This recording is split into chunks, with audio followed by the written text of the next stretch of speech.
I'm Honey Plants. Welcome back to my channel. This video is going to be about pests that I've dealt with when having my large house plant collection. So I've gotten many requests for or questions on how do I deal with pests, like what do I do? And so I'm gonna just make a quick video to hopefully be able to answer some of those questions. So some common houseplant pests that we probably are dealing with are mealy bugs, spider mites, thrips, and fungus gnats. So I'll just start by talking about mealy bugs, because in my experience with having a lot of Hoyas, mealybugs do love Hoyas. And ways that I've used to get rid of the mealybugs, usually I start off with trying to make sure that in my soil mix, and this really goes for any pest, I put a bit of diatomaceous earth in my soil. And I know mealybugs are, like, there's two different kinds that I know of. There's root mealies, which the diatomaceous earth could help handle those. And there are mealies that you will see in the foliage of your plants, and sprinkling this on to your plants does not look good, but it does help to cut down on mealies and other kinds of pests. So this is diatomaceous earth. This bag will last a long time because you do not use a lot of it. And I'll talk more about that in a little bit. So yes, so for mealies, you have to always check your plants. If you start seeing one or two mealies here or there, my suggestion is to go ahead and treat your whole collection that is in that area. That is what I do, because for the few that you might see, there's some going to be hiding. And I learned this the hard way with my large Hoya compacta. I will insert a picture of the before and the after for my Hoya compacta that I call Rotini, because it is not doing well, because it has suffered from mealybugs that I thought were gone, and they were not gone. So I'm still fighting them right now, and I'm hoping that I will be able to get rid of them. So now on to the next thing that I use for mealybugs. I do use Captain Jack's, and this is called Captain Jack's Dead Bug Brew. And I usually can find this at my local Lowe's. Sometimes if you can't find it there, you might order it on Amazon. And as you can see, like, the label tells you what pests it helps to get rid of. Thrips and spider mites are also on here. So this is a really good and really good for, it says for organic gardening. So if you have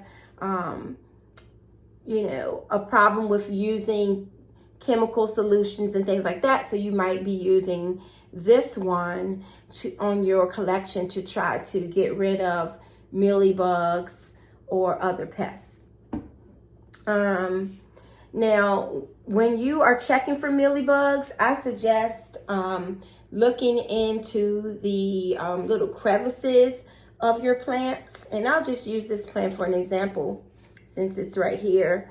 So I know at one point my large monstera had mealies, and sometimes the mealybugs, they try to hide down in the crevices down in here where the leaves come out.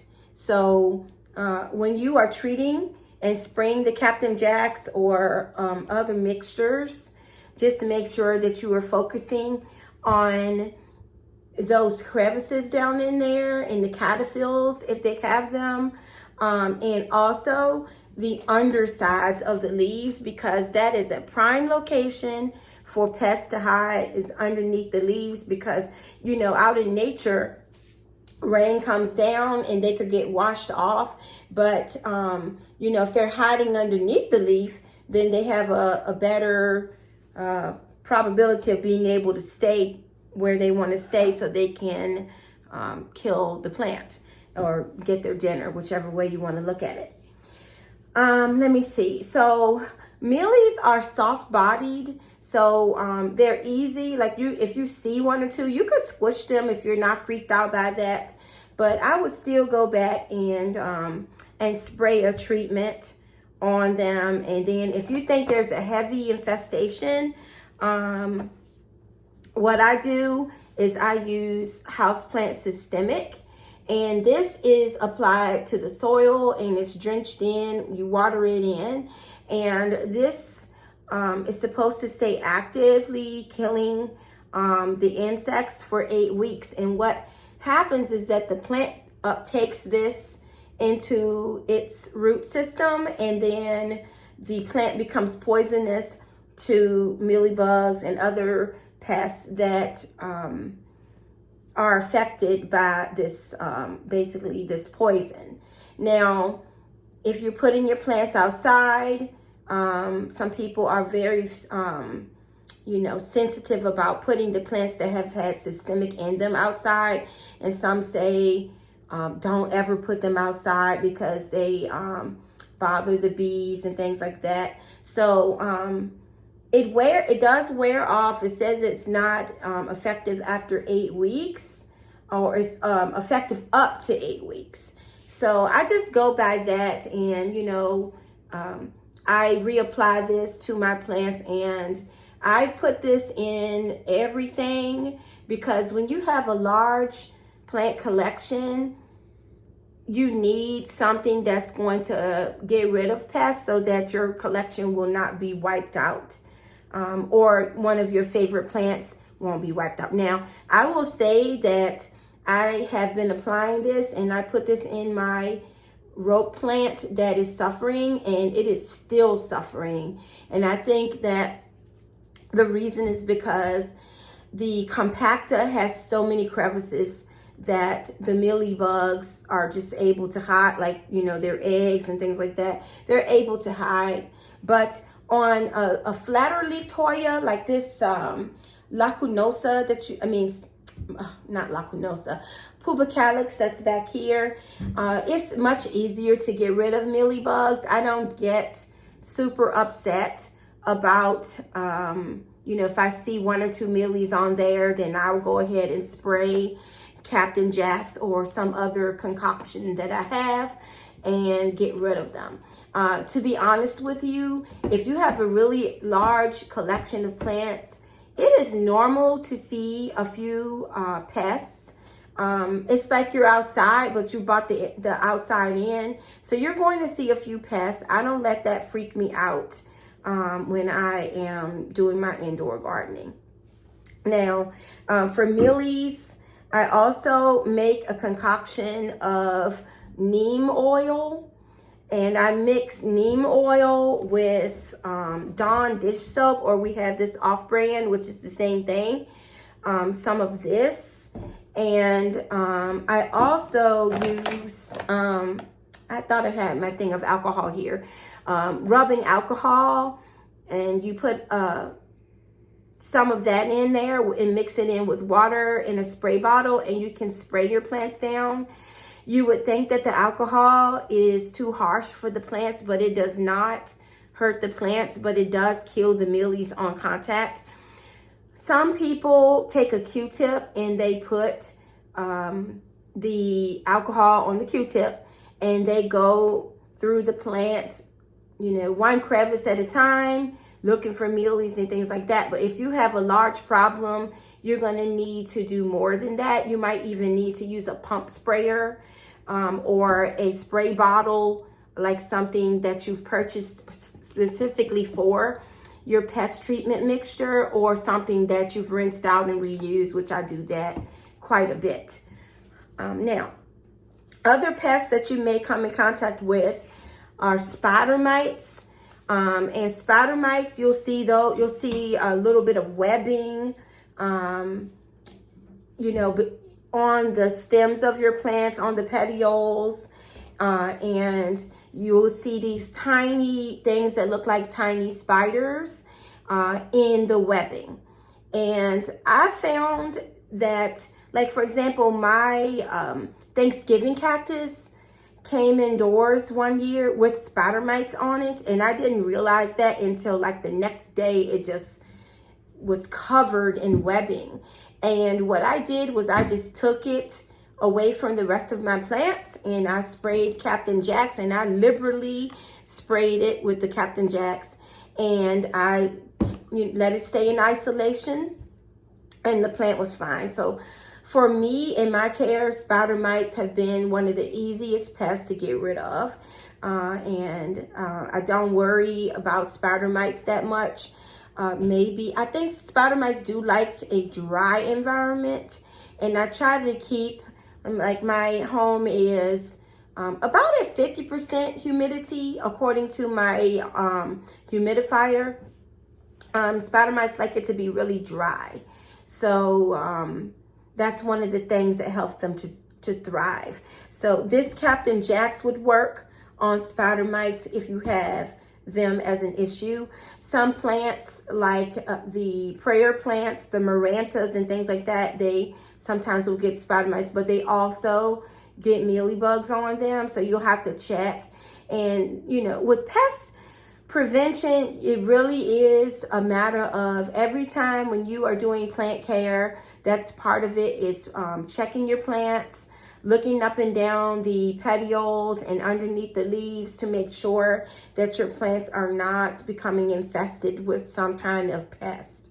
And also wiping your leaves down of your plants, taking a damp cloth, like some people use a microfiber cloth, and you can just put dish soap, or you can use neem. Like sometimes when I have my neem oil mixture, I'll spray that and just wipe my leaves off of my plant. And if there's a known infestation, like on my monstera, I ended up taking that down, laying out my tarp and just wiping down every leaf and making sure I was spraying down in those crevices where the leaves come out, to make sure I was getting any hiding pests. Now thrips. Thrips are tiny. They kind of look like a little, like a straight line. They're very, very small and kind of hard to see. To my knowledge, I've not had thrips, and I hope that I don't ever get them, because supposedly they are very devastating to your collection. But this Captain Jack says on the label that you can use it to get rid of thrips. I can't really speak to thrips too much because, like I said, I've never, to my knowledge, had them. I might have had them and not known it, and I may have just, because I'm constantly treating my plants and spraying them with either Captain Jacks or neem oil, alcohol, water, soap and water mixture, then it may be just getting rid of them or keeping them at a minimum so that they are not occurring. Now, the other pest on my list that I'm commonly asked about is fungus gnats. And people say, isn't your house filled with fungus gnats, and how do you keep them down, and things like that. And one thing that I've read about fungus gnats is that it is from moist soil. And I do agree that if you are overwatering your plants and the soil is staying moist all the time, then that does attract fungus gnats. The other thing that fungus gnats like is decaying material. So if you have a plant and then leaves have fallen onto the surface of the soil, those need to be removed, because those are things that fungus gnats like to feed on. That rotting and breaking down material, that's what they thrive on. Now, all of my videos, I'm speaking from my own experience. I do not bottom water my plants. I do water from the top because I put systemic in my plants to try to make sure that they stay pest free as possible. So in order for that to work, you need to be able to dissolve the systemic. I also, you know, in the past, I did have fungus gnats when I was first starting out. And the way that I ended up getting rid of fungus gnats is by using the systemic, and just consistently using it in the soil of the plants. And also, if I purchase soil from now on, I purchase dry soil. In the past, before I knew about this, I was purchasing the great big bags of potting soil that were sopping wet from being out in the rain. And when I opened them up, fungus gnats were coming out, and I really didn't know any differently. So I was using that soil. So a lot of the time we are getting fungus gnats in our homes and in our plants because we're purchasing moist soil, or soil that is wet, I should say. When I purchase soil nowadays, I purchase small quantities of soil that is dry, that is lightweight. And when it's dry like that, fungus gnats do not exist in those bags. Also, when you are shopping at your big box stores or your, you know, small plant nurseries, just be mindful.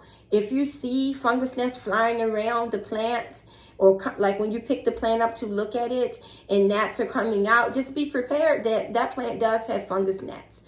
The eggs are laid on the top inch of the soil. And so one way of getting rid of them is by removing the top couple of inches of soil, and then you can replace that to try to get rid of the eggs. I've seen some people use the yellow sticky traps to kill the adults, and they stick that on to the sides of the pots. I've never used that before because my fungus gnat problem went away when I started using systemic, and then also just not using and not purchasing sopping wet soil. So that really did cure the problem for me. I still top water my plants, and I don't let water sit in the dishes of the plant. Like if it has a pot, a cover pot, I remove that water because obviously you don't want your plant sitting in water anyway, but you don't want extra water just around in your plants like that. That would attract fungus gnats because they love a moist environment. I'm trying to think if there's anything else that I can think of about fungus gnats. Now, I have also read that fungus gnats, if you have a like a garbage disposal, sometimes fungus gnats like to live down in the garbage disposal. So pouring something down in there that would kill them would, if you see them coming out of there, and I know that sounds a little bit strange, but you know, if there's decaying matter there, that's like vegetable scraps, things like that, that's what fungus gnats like. So just take care of cleaning that also to make sure that it's not harboring anything in there. And you know, if you see a plant that you have to have from the store, and you see that it has fungus gnats in it, then I would suggest removing that soil, because it does have the fungus gnats eggs in there, and then you can replace that with soil that is has not been sopping wet in the bag and does not have fungus gnats or eggs in it. So hopefully this short video has answered some of your questions about plant pests. You just have to stay on it, and every time you water, check your plants, look underneath the leaves, look up and down the stems, and look at the petioles. Just check your plants, and don't be afraid to spray your plants with, you know, the preventative. And I call this my preventative, even though, you know, my plants are not infested with pests, but I know that I'm going to have some pests somewhere. You know, I might see one or two things. So to keep things in check, you need to use something, whether it be your homemade neem oil spray or Captain Jack's or some other kind of store-bought spray or granule that you want to use. So I'm hoping that this has been informative for you, and I hope that you are successful with getting rid of or preventing plant pests in your houseplant collection. Please let me know in the comments if I answered your questions, and if you can think of anything else that I left out in this video, please let me know. Have a great day.